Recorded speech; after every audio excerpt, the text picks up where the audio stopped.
everybody knows like the same people. Yeah.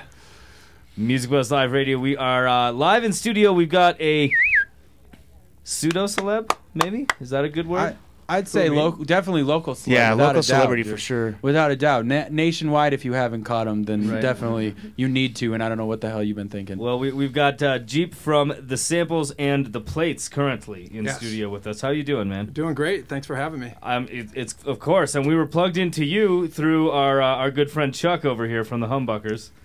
Always love Chuck. Yeah. So we've got kind of a... Say hi, Chuck. Hello. Hi, Chuck. Hello. A divergence of styles and a divergence of talents here tonight. But let's get a little bit about the word on the Plates. So the Plates is my new project as of about a year ago. Okay. We're a punk reggae band, 3-piece, just me on drums, this guy Ian on bass, and a singer named Stereo Lion. And I would say our sound is kind of like Bad Brains meets English beat a little Yes. bit. I got this fucking tattoo on my arm that maybe you'll like. It's a fucking ska checker tattoo. Nice. Yeah. That's awesome. That's my shit. I grew up on that shit. stuff. Yeah. Actually, one of my buddies is playing guitar in the English beat now. Oh, that's great. Yeah. So which one, the American or the UK version? The American. He's in California. Nice. So his name's Jared. I don't know how the hell he got plugged into that gig, but he's been in a lot of different bands over the years. That's awesome. Yeah. I think he finally got hooked up pretty nicely. Nice. So yeah, I mean, I love the beat. You know, it's yeah. They're one of my big bands. You know. So how did this band kind of evolve? I mean, Stereo and I kind of got together, you know, like a year and a half ago and started kind of exchanging some ideas, you know, over some grooves, and went into the studio, you know, put the album together, which took probably, I'd say maybe a couple months, 2 or 3 months, something like that, and then we enlisted Ian to start playing bass, and rehearsed for like a month and a half, and then started with our first show last June. At the Lion's Lair. Cool. Which has kind of been our residency. Yeah, it seems like a pretty fitting place to start. Did you pack the shit out of the Lion's Lair? You know, yeah, you had to pack that, right? Did you pack it or what? You know, I'd say, I mean, we play there a lot, and we kind of average, I was telling, you know, I'd say we average like 19 people, maybe. You know, sometimes we'll get like 29 people, but it's a great spot, you know, and I like it just because the people who are there to see all the different bands and checking it out. Exactly. You know. Yeah, I saw Jeep's band, The Plates, at the Larimer Lounge back in, I don't know when that was. Last fall. Last fall. And they killed it. And I was like, holy, I had not felt that excited about seeing a new band in Denver for seriously, I don't know how long. And then I was like, God damn, that drummer looks familiar. And I recognize his style. And then it was like after the show, I realized, you know, he was the original drummer for The Samples. And I just, but their album, Punky Reggae, it's the bomb. Seriously, it reminds me of the English beat, the old ska, coupled with punk, and his vocalist Stereo Lion, dude. This guy's the real deal, man. He's the real deal. Cool. He is the real deal. He's great. So, how long has it been since you've been with the Samples? Well, we just did a reunion show at the Fillmore. That's right. I remember seeing in December.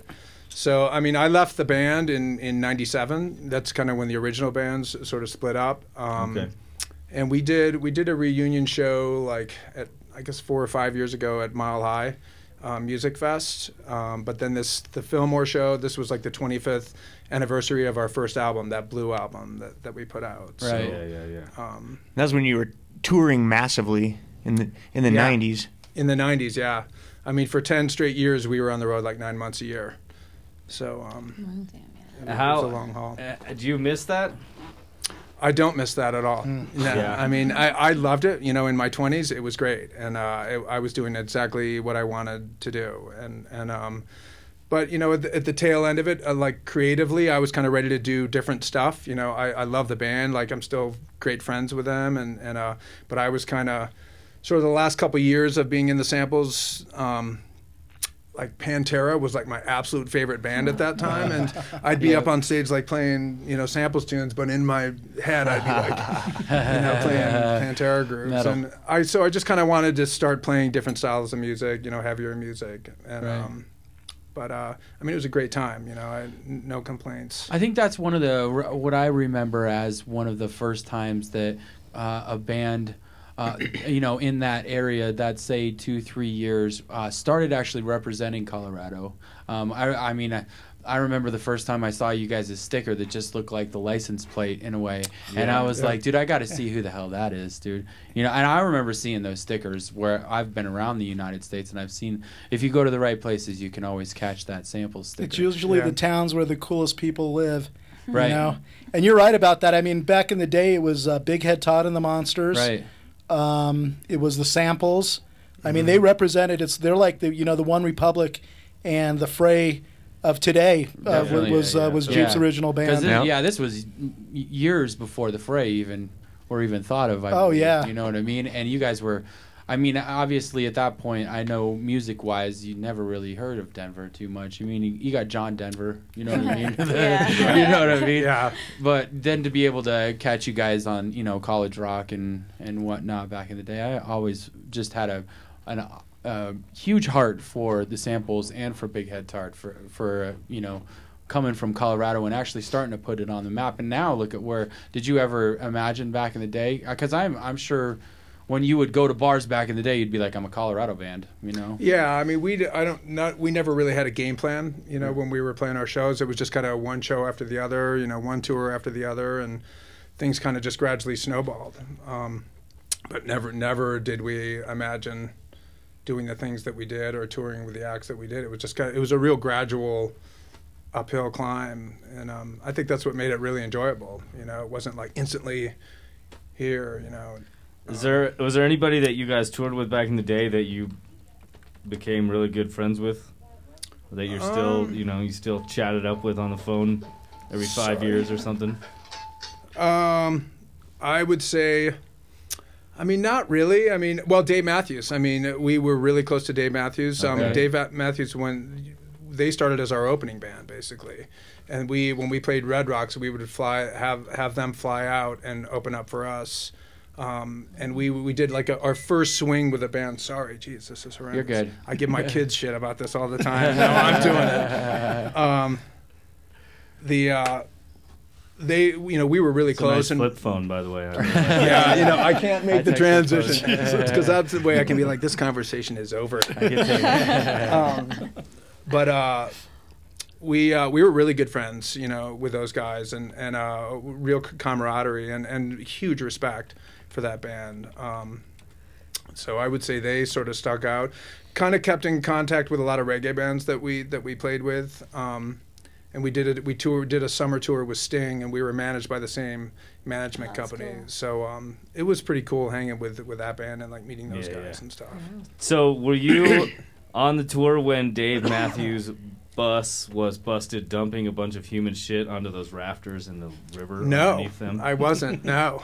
But you know, we had a bus driver one time who used to do the same thing. Like if somebody would be coming up too close to behind the bus, like in the winter or something, I think the term was called blue lagooning or something, and he's like, check this out, and we'd look out the back window, and you'd see this lady like driving too close, and he just dropped the toilet, and this blue liquid would fly over her car, and like the windshield wipers would go, and she'd pull right over. Like, blue lagooning. That's awesome. I think that's a common bus thing, you know. It's gotta be. That's awesome. So Tim, the Plates are jamming at the Marquee Theater tomorrow night. Tomorrow night Tomorrow? with the Toasters. With the Toasters. Oh, Yeah, sweet. Yeah. The Plates and the my Toasters. band's actually playing with the Toasters next month, but Oh, it's, are you? it's Nice. in Durango. It's not here. But Yeah, we played shows. So in the samples, we played shows with the Toasters in Canada. I think in like those guys have been around 1990. forever, Cool, yeah. man. Yeah. Very So, cool. One of the first, like when I was like 14 years old, figuring out what ska music was. They were one of the first bands I ever heard. Yeah. But So we're excited. I mean, for the Plates, that's going to be a first like big show for us, you know, with a good Cool. stage and good monitors and stuff. So That's yeah. exciting. Nice. I'm excited. That's very exciting. right on. Where can we check out some tunes? Well, I brought a CD. I figured you'd ask. Oh, I kind of cool. came prepared.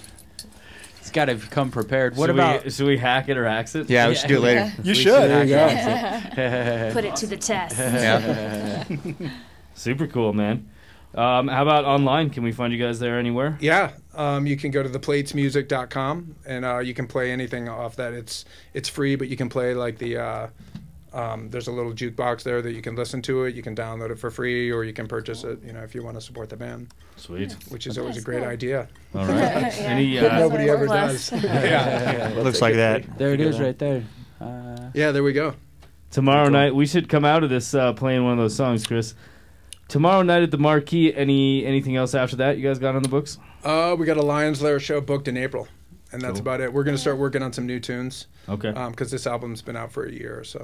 And I'm going to talk to Chris about doing a Humbuckers plates yeah, we show. should do it here. I like that. Seriously, We with should your totally band, do it dude. here. Tim, that would be awesome. Yeah, we'll Oh do my it. god, that would be so fun. That would be so fun. I can't wait to That'd see be Chloe cool. on stage. Yeah, this Yeah. is Because the just- new, this is the new singer Yeah. of the Humbuckers. Yeah, right? just- Really yeah, excited, yeah. Oh, nice. Just in the jam room, the energy she has and how she brings it. You know, like when we're rehearsing, Yeah. and to see Fun. her on stage is going to be pretty awesome. Cool. When you said singer for Humbucker, I thought she was like sponsored by Humbucker. No, no, no. I'm so excited. Yeah, I've always sang in front of a mirror with like a microphone, not a microphone, but like a brush, a hairbrush, and then finally like bought a microphone, so then I would sing in front of the mirror and still do it actually. So Is she good? Cool. She is good, and I'm not just saying that. She, Nice. She's got that kind of that We'll it see. factor. You know, Maybe. that dynamic quality that makes you separates the good vocalists from the great ones. Right on. She's got the it factor, and I made her buy an SM58 There you go. Shure mic. So Very cool. she's Industry ready to roll. standard. Sounding good now. Yeah. Oh yeah, Cool. we'll see. We'll see about it all. We've It all always comes out had some. live. We've always had some love for her, and she's beautiful. So That doesn't that in hurt front of the either. Humbuckers just sounds awesome. Yeah, it works. Yeah, Yeah, people are going to like, be you were saying. focusing on Oh, her yeah. instead of looking at my ugly mug. So it'll take some pressure off of me. Oh, no worries. No. Speaking of ugly mug, I had this Sean Kelly video about the samples queued up. Ah, Some old school stuff. I don't know if he wanted to go out with that or some we want to go the some plates, new man. stuff. The plates. We wanna go Yeah, nuts. that's what I thought. Samples is old school. Yeah, it's old school. Are you gonna wear that awesome beanie tomorrow night? What? Oh, this one? Sure. It's a toque. Canadians call them toques. Toques? Yeah. Didn't know if Okay. you knew that. Yeah, a little. So is this cultural show on to like? Are people seeing this, or is this just a radio They show? are seeing it. Oh yes. wow! All They're right. looking at you right over here. Say hi. Right here on They're this watching your every move. Yeah. camera. Give a little wave. Well, cool, man. Awesome. All right. Well, thanks for coming down, man. We really thank- appreciate it. We will. We're gonna get you into Herman's one of these days. Nice. Definitely. Definitely. Awesome. This is it. Boom, boom, rocker.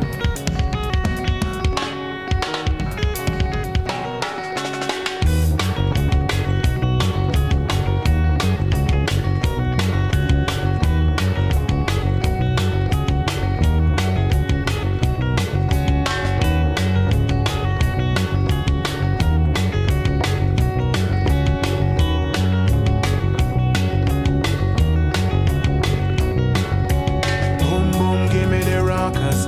I say boom boom, give me the rockers. Boom boom, give me the rockers. Give me the rock. I say boom boom, give me the rockers. Boom boom, give me the rockers. Boom boom, give me the rockers. Give me the rock.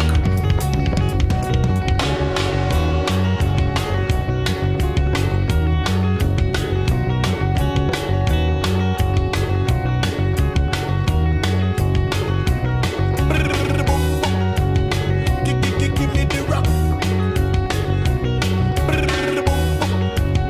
Give me the rock. I'm the one shot plays. There again. Boom boom, give me the rockers. Give me the rock, my friend. I'm the one shot plays. Full of no style. One shot plays. Boom boom, give me the rockers on the wire. Boom boom, give me the rockers. I say boom boom, give me the rockers. Boom boom, give me the rockers. Give me the rock. I say boom boom, give me the rockers. Boom boom, give me the rockers. Boom boom, give me the rockers. Give me the rock.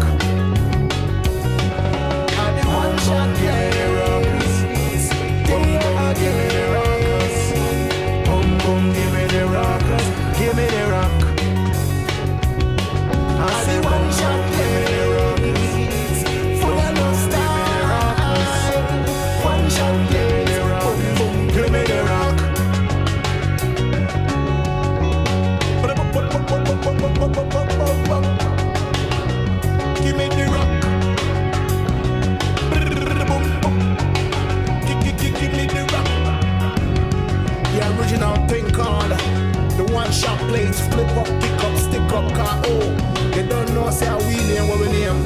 Often imitated, but never duplicated. Not even exclusive, extra exclusive. Big up my nephews, them same time. Anywhere in the world, Rastafari, boom.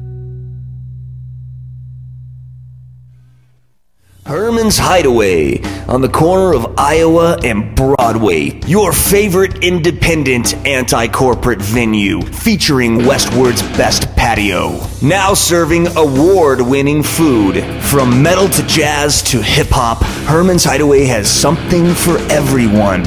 And if you want to book your act at Herman's Hideaway, email booking@hermanshideaway.com or call 303-777-2535. There's only one venue, family owned and operated for over 50 years. Holding it down in Denver. Go to hermanshideaway.com for more information and show listings.